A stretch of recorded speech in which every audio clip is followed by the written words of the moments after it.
Hey, this video is for honors 6th graders and 7th graders about the lesson from April 5th. Today, so I'm just going to go over a few things. The note page that I did is uploaded onto the agenda page, so you can kind of follow along with that or print that out for yourself. But let me go over a few things on there just as a recap of what we did in case you got confused when you got home or in case you were missed school today. All right, so on whether things are proportional, what you need to know is that proportional means that if you cross multiply them, they're equal. So proportional means that they're equal to each other. The difference between a ratio that's proportion and a fraction that's proportion is my ratios don't have to be written as fractions. Remember, I can write a ratio as like 8 to 9 or 8 with a colon 9. Those all mean the same thing, and I wouldn't write a fraction these ways. But I'm going to look at it the same way as an equal fraction. So if I wanted to tell if these are proportional or equal to each other, the easiest way to do is cross multiply them. So you do this numerator times the opposite denominator, which in this case, 9 times 4 is 36, so it gives me 360. And then if I did the opposite numerator times the opposite denominator, if I did 8 times 45, I also get 360. Okay, so if I get the same number on both, you put it up by the numerator, then I know that these are proportional. So that's why on the note page it says, yes, they are proportional, because when I multiply them out, I got the same thing. On this part, if I wanted to see if they were proportional, I'm going to do the same thing. I make the butterfly. Think about it. It looks like a butterfly. So 7 times 12 is 84. 4 times 20 is 80. 80 is not equal to 84, so they're not proportional.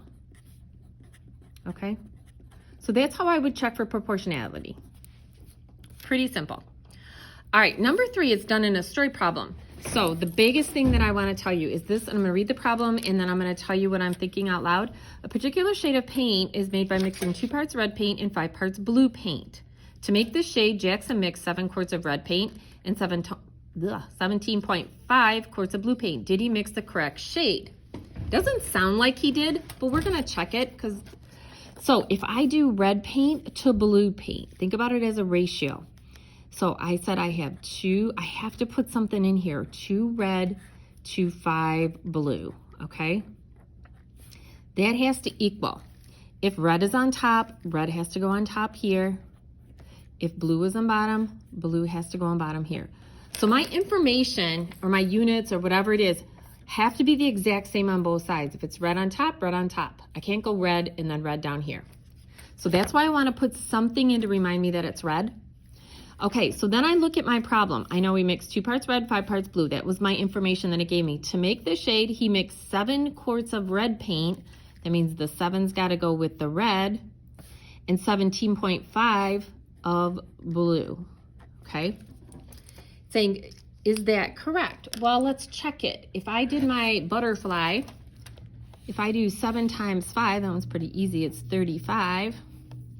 If I do 17.5, which is what 17.5 is, times 2, or 17.5 and 17.5, I get 35. So yes, he did. So I would have to set up that proportion and then solve it, okay? All right, so the information is going to be really important, especially at the bottom part when you're solving these. I'm not going to go through all of these, but I'm going to show you how to do it, okay? And you can look through the note page, which goes through those as well.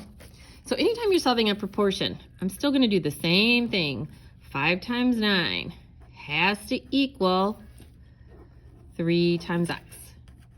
We have done a bunch of one-step equations. That's all this is going to be. It is always going to be a multiplication equation. It's never going to be anything else because I'm multiplying in my little butterfly here.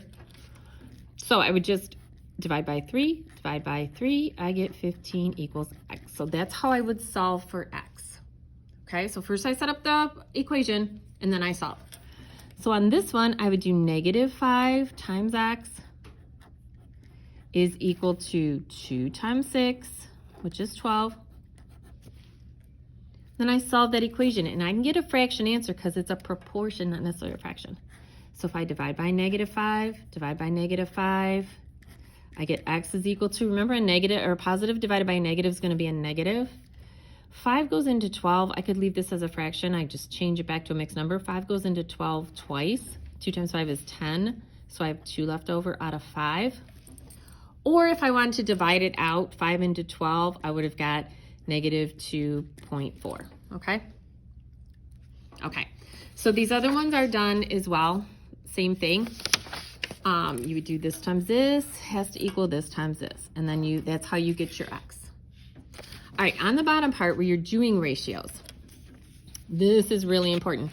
It says the ratio of teachers to students. That means teachers, and I'm just going to abbreviate to students. There we go.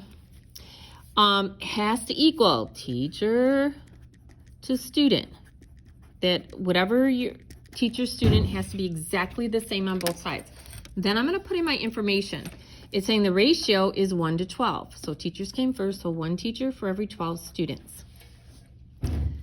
If there are 1,080 students at school, so they're telling me students, not teachers, so this would go here. How many teachers are there? That's what I don't know. That's where my variable would go. So I would do 12 times x is equal to 1,080 times 1, which is 1,080. If we know our 12 times tables, this should be pretty easy. X is equal to 12 goes into 108 9 times, so it would go 1,080 90 times, okay? If not, you would just divide that out. Okay, and I had a lot of people today that didn't want to put the units in. It takes you a second, not even, to write it in. So this says 4 gallons of gasoline weigh 25 pounds. 4 gallons weigh 25 pounds. That's where I'm going to start. That means that whatever I do here has to be gallons over pounds. Very important. All right, so the other bit of information it gives me is how much does 15 gallons of gasoline weigh?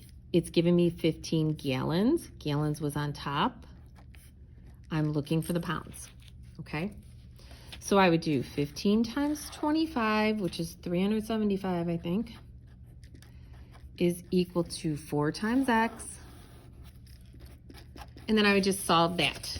Okay, divide by 4, divide by 4. And I would have to long divide that out. But you would get x is equal to 93.75. Okay? So same thing for here. I did it on this where you can kind of look at the notes. I did US dollars over euros has to equal dollars over euros. Okay? Photos over hours had to equal photos over hours. And then I put in the information. All right, I hope that helps. If you have any questions, make sure you get a hold of me.